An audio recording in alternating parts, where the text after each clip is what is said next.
আসসালামু আলাইকুম বন্ধুরা, আমি আজকে নিয়ে চলে এসেছি বিনা ঝামেলা ছাড়া জিভে জল আনা রেসিপি আমলকির আচার। এটা খুবই ইজি প্রসেসে কিন্তু এই আচারটা ঘরে তৈরি করে নিতে পারবেন আপনারা। দেখুন আমি কিভাবে আমলকি আচারটা করছি, অবশ্যই ট্রাই করবেন এই পদ্ধতিতে। আমি প্রথমে বাজার থেকে 500 আমলকি নিয়ে এসেছিলাম। আমলকিটা কিন্তু বন্ধুরা আমি আচার করব অনেক দিন থেকে বলছিলাম, কিন্তু রেখে দিয়েছিলাম। তারপরে ফাইনালি আজকে আমি আচারটা করে নিয়েছি। প্রথমে আমি ধুয়ে নিব ভালো করে, আমলকিটা বেশি দিন থাকার জন্য তার গায়ে লাল লাল মতো দাগ হয়ে গেছে। এবারে আমি ভালো করে ধুয়ে নিচ্ছি। ধুয়ে আমি একটা জামে তুলে নিব। ভালো করে কিন্তু ধুয়ে নিতে হবে। আমার ছেলে কিন্তু আমলকি আচার খেতে খুবই ভালোবাসে। এরপরে আমি নিয়ে নিচ্ছি 2 চামচ লবণ। তারপরে নিয়ে নিচ্ছি আমি এখানে জল। এরপরে আমি হাঁড়িটাকে নিয়ে আমি গ্যাসে বসিয়ে দিয়েছি। এবার ঢাকনা দিয়ে আমি সেদ্ধ করে নিব 15 মিনিট থেকে 20 মিনিট। সিদ্ধ করলে কিন্তু ভালো করে সেদ্ধ হয়ে যাবে। সেদ্ধ হতে হতে আমি ততক্ষণে লঙ্কাগুলো রেখেছি, কাঁচা লঙ্কাটা কিন্তু ধুয়ে আমি শুকিয়ে রেখেছি যাতে ওতে জলটা না লাগে। এবারে আমি কাঁচা লঙ্কা মাথাগুলোকে কেটে দিয়ে আমি চিড়ে নিচ্ছি। মাঝখান থেকে কিন্তু কাঁচা লঙ্কাগুলোকে 2 ভাগ করে নিতে হবে।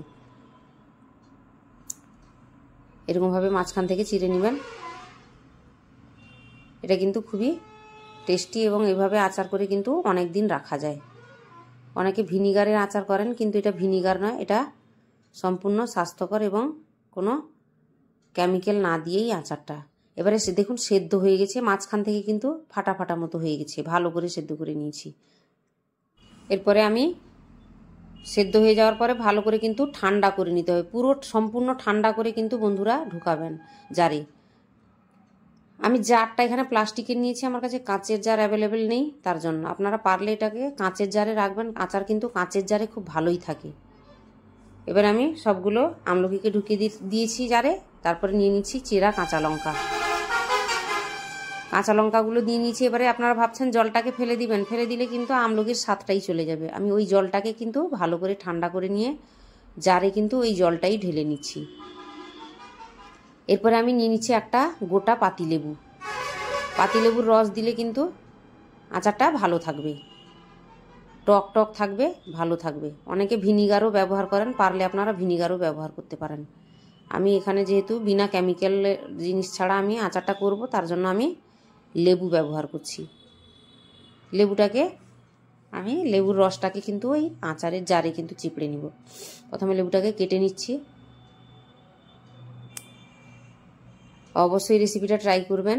এটা কিন্তু আমার ছেলে কিন্তু খুবই পছন্দ করে, তার জন্য আমি আচারটা কিন্তু করছি। এবারে আমি লেবুটাকে চিপড়ে নিচ্ছি। সবগুলো লেবু চিপড়ে নিব এবং ভালো লেবু চিপড়ানো হয়ে গেছে। আমি উপর থেকে আবারও 1 চামচ লবণ দিয়ে দিচ্ছি। এতে কিন্তু লবণ একটু বেশি লাগবে যেহেতু লেবুর রসটা দিয়েছি।